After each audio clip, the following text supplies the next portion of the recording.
there's no rivalry quite like Howard versus Hampton. Since 2010, the Pirates have won 8 of their last 12 matchups, with the last 2 games coming down to the wire. Howard will look to snap their 7-game losing streak against Hampton on September 21st in the Truth in Service Classic. Pleased to be joined now by Howard head football coach Larry Scott, Hampton University head football coach Trent Boykin. Thank you, gentlemen, for both being with us. And Larry, I'll start with you. What does this rivalry mean, the significance of this to HBCU culture? I think it means a lot. You know, you look across the scope of what HBCU is, right? It's black excellence across many scopes, across many origins, across many regions of the country and all of those things. So to have this rivalry stand as one of the biggest ones at the top, I think is huge. So it's not only about the 2 programs, it's about the culture. It's about our culture. It's about black excellence. Speak to that, Coach, for a second. When you think about the culture and what HBCU culture is all about, personify, illuminate that for all of us. Well, you know, it doesn't matter where you go across the country. You're in Florida, you're in California, you're in Ohio, you're in Texas. When they see that HU, one of the first things, which one are you? You know, which one are you? And, you know, at the end of the day, you say, we're the real HU. Yeah. And so I'm pretty sure both sides, but to have this opportunity is a blessing for just everything that we represent, what we want to get accomplished. Shannon. Did you understand the intensity of this rivalry before you became involved in it? No, you can't, right? You read about it and you hear people tell you stories about it, and the alumni are real emphatic about it. And that week you get a lot of phone calls. I don't care if you beat anybody else, beat Hampton, you know, that kind of deal. So you really don't until you get involved with it. And now going into my third time having an opportunity to play, then these guys have been a thorn in our side a little bit. And it's time for that streak to change. Only disagreement I've ever had with you. It's a lot. It's not a little thorn in the side. It's a lot. With 7 straight losses, it's a lot.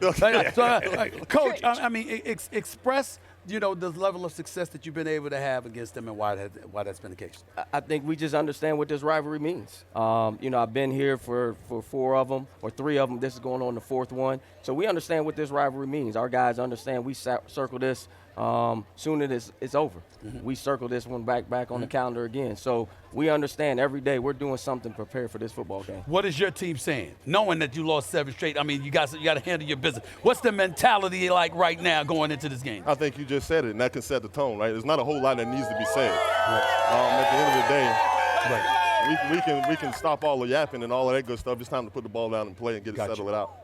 If you were to compare this rivalry to an NFL rival, say Washington, Dallas, you say Pittsburgh, Baltimore, who would you compare Hampton, Howard to? I'm gonna go to the college level. I coached at the University of Miami. Okay. And when you walk out there on the field and you're playing against Florida State, that gets pretty intense, okay, right? So I think it's kind of that deal, but I think it goes a step deeper for us in this culture, right? Because there's so much that's in part of it, right? Who we are as a people, who we are as men and women in this culture. So at the end of the day, I think it stretches far beyond just what happens on the field. It goes into what happens on an everyday basis of us trying to be great in this culture. I'd like both of you coaches to speak about what's been transpiring before our very eyes with HBCUs, the level of recognition that HBCUs have been getting in terms of nationally televised games, national attention, etc. What has that meant to your schools respectively? What has that meant to HBCUs overall? I'll start with you first. I think what you see is the level of commitment that people now want to give to this university, to HBCUs overall.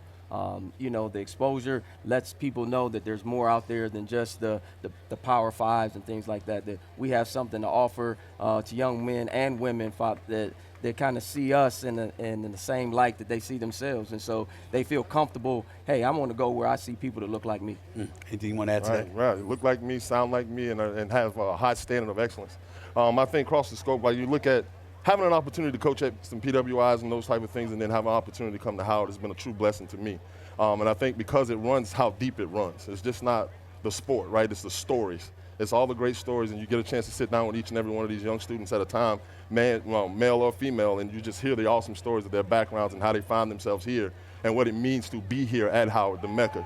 It's very special, and I think so at the end of the day, you come to work, it's just not about football, right? It's about the culture, so it runs deep. It makes you feel so proud when you find out that a Will Packer went to a FAMU. Yeah. VP Kamala Harris went to an HBCU. Thurgood Marshall went to a HBCU. And 3 of the most prominent voices in morning television, HBCU, Stephen A. Winston-Salem, myself, Savannah State, Michael Strahan, Texas Southern. Yes, sir. It lets kids know, young men and young women know, that we can accomplish anything we want to from right here at an HBCU. I am glad that ESPN and Disney allow Stephen A. when he hit me up and says, hey, bro, what you think about this? I said, bro, count me in. Yeah. Count me in. This is supposed to be my off day, but I ain't missing this. That's what he said. That's what I'm he not said. missing this. No days off. No, when it comes to the HBCUs, because I'm the man that you see standing before you today, the professors and the doctors that I had, they sincerely cared about Shannon Sharpe. Not Shannon Sharpe, the football player. Absolutely. They cared about the man that was going to go out in the world and be a representative of Savannah State. Hey. And so I'm forever indebted for what Savannah State did for me. And I hope these young men and women realize how special this university, how special your university is, and realize the great education And how special you guys are. Yes. Because when you listen, it's about leadership. Yes. It's about professors. It's about coaches. It's about people in authoritative positions. Really, really bringing the heavy hammer down upon making you recognize what you owe yourself, what you owe your family, what you owe your universities, what you owe HBCUs as a whole. You got to give back. Well, guess what?